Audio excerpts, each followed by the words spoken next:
Oliver Lang is the neighbor from hell because he's secretly dangerous and threatening in far more serious ways.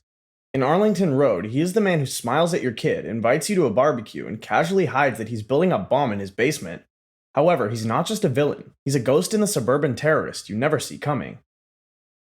Then there's Michael Faraday, a history professor specializing in domestic terrorism. His lectures are packed with warning signs, his walls lined with case studies, and yet he never sees the monster moving in right next door. Haunted by the death of his wife, who's an FBI agent killed in a mysterious standoff, Michael is already unsteady. When Oliver and his perfectly normal family move in, alarm bells start quietly ringing. There are blueprints that don't match the renovations, a name that doesn't check out. That odd moment when Oliver knows a little too much about explosive materials. Michael digs, pulls threads, finds an old identity of William Fenimore linked to a failed bombing attempt as a teen. It turns out that the man he is having beers with used to be on watch lists. But here's the thing, Oliver knows Michael is watching. He wants it. Every step Michael takes is part of the trap. Friends distance themselves, and even his girlfriend starts to doubt him. Oliver turns Michael's obsession into a cage, and then comes the masterstroke, the bomb delivered by Michael himself. Eventually, Michael is manipulated into driving a van, believing he's stopping the attack straight into FBI headquarters. It's a setup that was meant to erase all doubt until the van explodes. The building is leveled and the media rushes in. In the end, Oliver wins, and Faraday is dead with the legacy of a father labeled a mass murderer. Rosemary's Baby is. In most horror stories, the good guys fight back, but Rosemary's Baby is different. In this psychological descent into paranoia and betrayal, no one escapes. No one wins except the villains. Roman Polanski's Rosemary's Baby, based on Ira Levin's novel, isn't a story about a monster hiding under the bed. The monster is inside the walls, behind the smiles, and worse, inside Rosemary herself. At the center is Rosemary Woodhouse, a young, bright-eyed woman moving into the historic Bramford apartment with her struggling actor husband, Guy. They are newlyweds, dreaming of babies and Broadway, but the Bramford has a dark reputation with rumors of witchcraft, murders, and disappearances. The nightmare begins quietly. An overly friendly elderly couple next door, Minnie and Roman Castevet, offer strange-tasting desserts and unsolicited advice. But there's something too eager, too watchful in their help. When Rosemary becomes pregnant, the weirdness amplifies. Her once doting husband turns distant, obsessed with his sudden career breakthrough. Her obstetrician, handpicked by the Castevets, forbids her from seeing her trusted doctor. Her pain is dismissed, her instincts ignored, and her body becomes alien territory. And then there's that night. A dream of being held down, surrounded by chanting, and assaulted by a presence too monstrous to be human. As months pass, Rosemary becomes a prisoner in her own life. Her fears are real, but no one listens.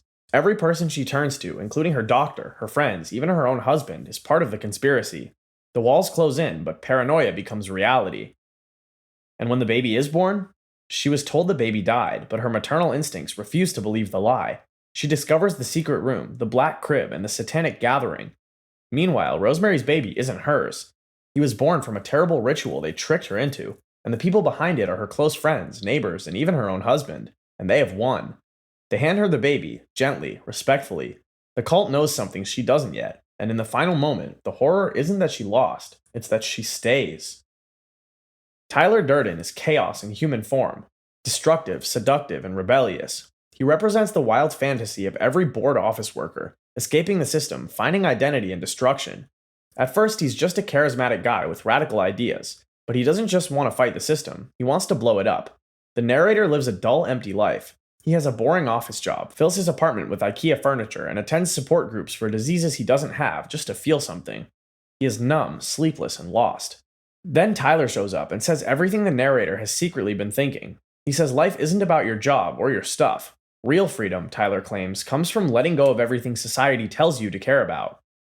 So they start Fight Club, a place where two men beat each other up to feel alive.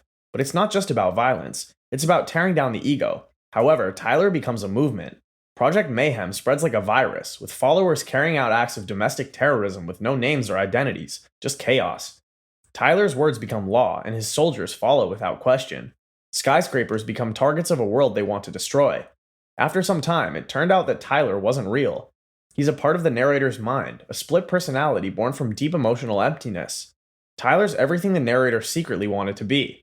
Every fight, every speech, every bomb, that was the narrator acting through Tyler. When the narrator finally tries to take control, he shoots himself to destroy the illusion. Tyler disappears, then Marla, the girl, shows up. They hold hands as the Pixies play. But here's what people forget: the bombs still go off, the credit system collapses, and the towers fall. Eventually, Tyler wins because he wasn't just about destruction, he believed in starting over. Then Dr. Hannibal Lecter. In the theater of fiction, few endings haunt like the one where the monster wins. And no monster wears a better suit than Dr. Hannibal Lecter. A psychiatrist by trade, a connoisseur by habit, and a cannibal by appetite, Lecter isn't just a villain, he's a masterclass in malevolence. So when he walks away at the end, calm and free, it doesn't feel like a happy ending, it feels like a threat.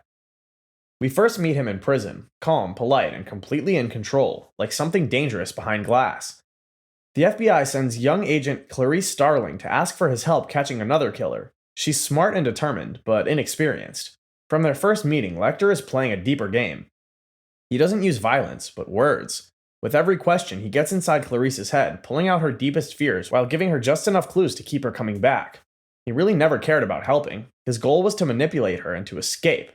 And he does so with cold, clever violence. He literally escapes prison by wearing someone else's face. After that, he vanishes into the world, well-dressed, while blending in. The final shot was him on a sunny street, talking on the phone, following his next victim. He looks like any man on vacation, but we know better. Lecter isn't the villain who gets caught. He's the one who lets you think you've caught him, until it's too late. He doesn't take over the world, he just understands people so well he can slip into their lives unnoticed. When Clarice closes the case, he's already planning his next move. In the end, justice doesn't win. Hannibal Lecter does, because sometimes the scariest monsters are the one who smile at you over dinner. Amy Dunn isn't just the protagonist of Gone Girl, she's the endgame of what happens when the villain wins completely. Cold-blooded and dazzlingly brilliant, Amy doesn't just want revenge, she wants to rewrite reality. On the surface, Amy is the perfect wife. Ivy League educated, gorgeous, wealthy, with a cool, collected demeanor that screams dream girl. But beneath that exterior is a tactical genius with a taste for psychological warfare. When her husband Nick grows bored, cheats, and starts slipping emotionally, Amy plots her next move. What follows isn't a crime of passion, it's an arrangement of calculated destruction. Amy stages her own disappearance and frames Nick for her murder. She plants a diary that drips with carefully curated fear and stains the house with signs of struggle, forged evidence, and even befriends a pregnant neighbor to add emotional depth to her fake victimhood. By the time the police begin their investigation, Nick is already crucified in the court of public opinion. Amy becomes America's sweetheart, and he becomes America's monster. But Amy's genius isn't in what she does, it's in how she adjusts. Her plan begins to unravel when she's robbed by fellow motel dwellers while hiding. No money, no plan. Most people would fold, but Amy? She levels up by seducing Desi Collings, a wealthy and obsessive ex-boyfriend who never stopped loving her. Amy plays the damsel, gains his trust, lives in his lavish lake house under surveillance, then brutally murders him, staging it to look like self-defense and abduction. She returns home drenched in blood, reborn as the miraculous savior, and America loves a comeback story. Nick, now fully aware of who Amy is, tries to expose her, but Amy's final act is her most chilling. She inseminates herself with Nick's stored sperm, trapping him forever in a narrative she now owns completely. He can't leave her, not without becoming a national pariah, not without abandoning his unborn child. The story ends with Nick staying and Amy winning, and it's not just a personal victory, but a total narrative conquest. Every headline, every interview, every neighborly glance says the same thing. Look at this woman. What a survivor. What a mother. What a wife. A retired judge, a twisted mind, and a thirst for justice that borders on divine wrath. In Agatha Christie's And Then There Were None, Justice Lawrence Wargrave doesn't just get away with murder, he creates the perfect murder mystery. 10 strangers are summoned to a desolate island under false pretense with a booming gramophone recording accusing each guest of a secret crime. Deaths they caused but never paid for. From a reckless chauffeur to a corrupt cop to a heartless governess, all have blood on their hands, but none expect what's coming. Wargrave has played judge his whole life, but now he becomes executioner. This is a meticulously choreographed descent into chaos, modeled after a sick little nursery rhyme, 10 Little Soldiers. Each death mimics a verse. One chokes, one oversleeps permanently, another is hugged by a bear. And here's the masterstroke. Wargrave faked his own death halfway through with the help of the doomed Dr. Armstrong. Shot in the forehead, robed in a scarlet dressing gown, the others think he's gone. He becomes a ghost among the living, steering the fear, feeding the paranoia, orchestrating each murder from the shadows because Wargrave sees himself as the hand of fate. If society won't punish these people, he will. Every clue was designed to mislead. The tension on the island turns survivors against each other. By the end, only Vera Claythorne remains haunted, hysterical, and broken. She hangs herself, not knowing the noose was set just for her. 10 bodies, 10 deaths, 10 little soldiers, all gone. And Wargrave?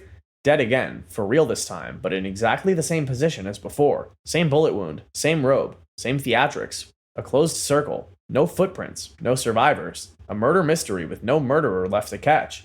But he wants to be caught, so he writes a confession, lays it all out, seals it in a bottle, tosses it into the sea like a sinister message in a crime novel. He doesn't need to be understood, but he wants to be.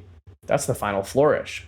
There are villains, and then there's Judge Holden, a towering, hairless juggernaut of intellect, violence, and metaphysical dread. In Blood Meridian, Cormac McCarthy's bleak odyssey through the 19th century American borderlands, Holden doesn't simply exist within the story, he consumes it.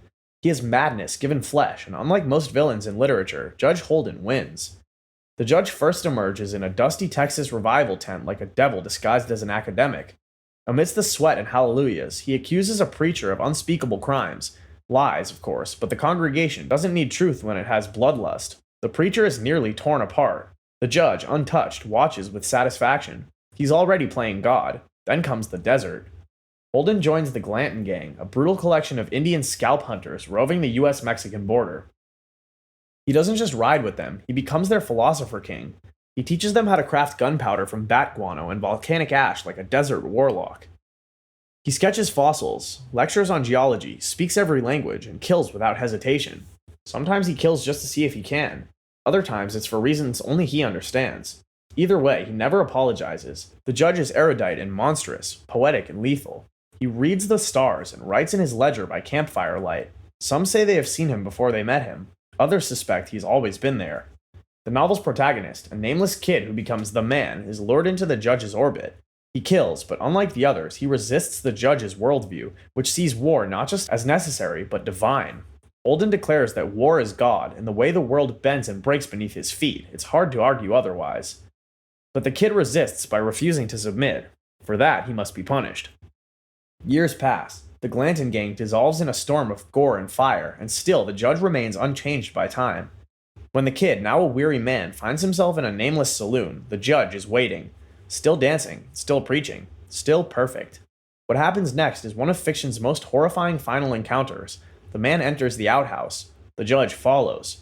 What occurs behind that door is never described, but what emerges is only the judge, smiling and triumphant. He returns to the saloon, dances well, and proclaims his eternal nature to all who will listen, as he claims that he will never die. And the novel ends not with the villain's defeat, but with his celebration. In the end, Holden is not just a villain, he tells you exactly who he is, an agent of chaos, a priest of war, a philosopher of endless annihilation. And yet, he's never stopped. Not by bullets, not by time, not by morality. If anything, the book suggests that evil cannot be beaten. That's what makes Blood Meridian one of the darkest endings in all of literature. Overall, Holden doesn't just survive, he wins.